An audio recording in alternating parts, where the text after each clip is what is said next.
Oke teman-teman, selamat datang di Bas Banajar YouTube channel. Pada kesempatan kali ini, kita akan membahas latihan berikut ini.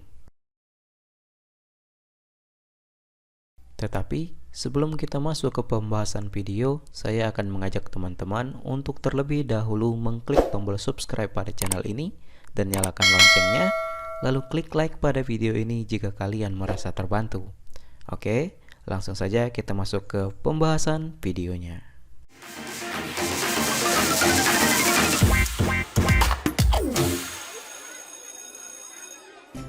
Oke teman-teman, di kesempatan kali ini kita akan membahas latihan tugas kelompok 1.2 untuk mengisi tabel 1.4 di halaman 20 di buku paket PKN kelas 10 semester 1 kurikulum 2013. Langsung saja kita baca soalnya kemudian kita jawab. Bacalah secara berkelompok buku sumber dan peraturan perundang-undangan yang berkaitan dengan keberadaan lembaga non-kementerian. Kemudian identifikasi tugas dan fungsi dari lembaga-lembaga yang telah disebutkan. Tulislah hasil identifikasi kalian dalam tabel di bawah ini. Tabel 1.4 identifikasi tugas dan fungsi dari lembaga-lembaga pemerintah non-kementerian. Oke, langsung saja jawabannya sebagai berikut. Silakan kalian masukkan ke dalam tabel.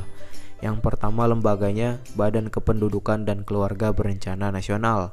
Tugasnya adalah melaksanakan tugas pemerintah di bidang keluarga berencana dan keluarga sejahtera sesuai dengan ketentuan peraturan perundang-undangan yang berlaku. Fungsinya, pengkajian dan penyusunan kebijakan nasional di bidang keluarga berencana dan keluarga sejahtera, koordinasi kegiatan fungsional dalam pelaksanaan tugas BKKBN, fasilitasi dan pembinaan terhadap kegiatan instansi pemerintah, swasta, LSOM, dan masyarakat di bidang keluarga berencana dan keluarga sejahtera. Penyelenggaraan pembinaan dan pelayanan administrasi umum di bidang perencanaan umum, ketatausahaan, organisasi, dan tata laksana, kepegawaian, keuangan, kearsipan, hukum, persandiaan, perlengkapan, dan rumah tangga. Itu yang pertama. Kemudian yang kedua, Badan Pengawas Keuangan dan Pembangunan. Tugasnya adalah melaksanakan pengawasan intern terhadap akuntabilitas keuangan negara dan atau daerah atas kegiatan yang bersifat instansi selintas sektoral, melaksanakan kegiatan pengawasan kebendaharaan umum negara, melaksanakan kegiatan lain berdasarkan penguasaan dan presiden dan atau atas permintaan kepala daerah, pelaksanaan pembinaan penyelenggaraan sistem pengendalian intern pemerintah pada wilayah kerjanya, melaksanakan penyelenggaraan dan pelaksanaan fungsi lain di bidang pengawasan keuangan. Fungsinya, penyiapan rencana dan program, pelaksanaan pembinaan penyelenggaraan SPIP, penyelenggaraan pembinaan aparat pengawasan intern pemerintah, pengawasan terhadap pengelolaan anggaran pendapatan dan belanja daerah, pengawasan terhadap penyelenggaraan tugas pemerintah yang bersifat strategis, pengawasan terhadap kegiatan kebendaharaan umum negara di wilayah kerjanya, pemberian asistensi penyusun laporan akuntabilitas kinerja instansi pemerintah, pemberian asistensi penyusunan laporan keuangan instansi pemerintah daerah.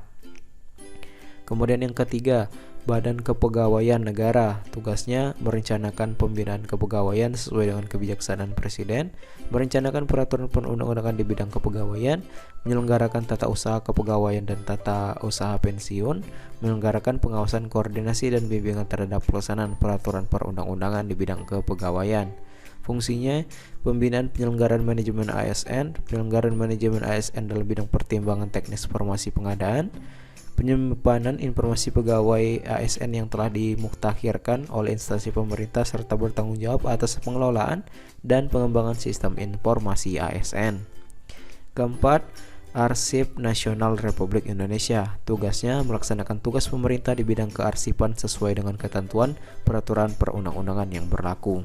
Fungsinya, pengkajian dan penyusunan kebijakan nasional di bidang kearsipan, koordinasi kegiatan fungsional dalam pelaksanaan tugas lembaga,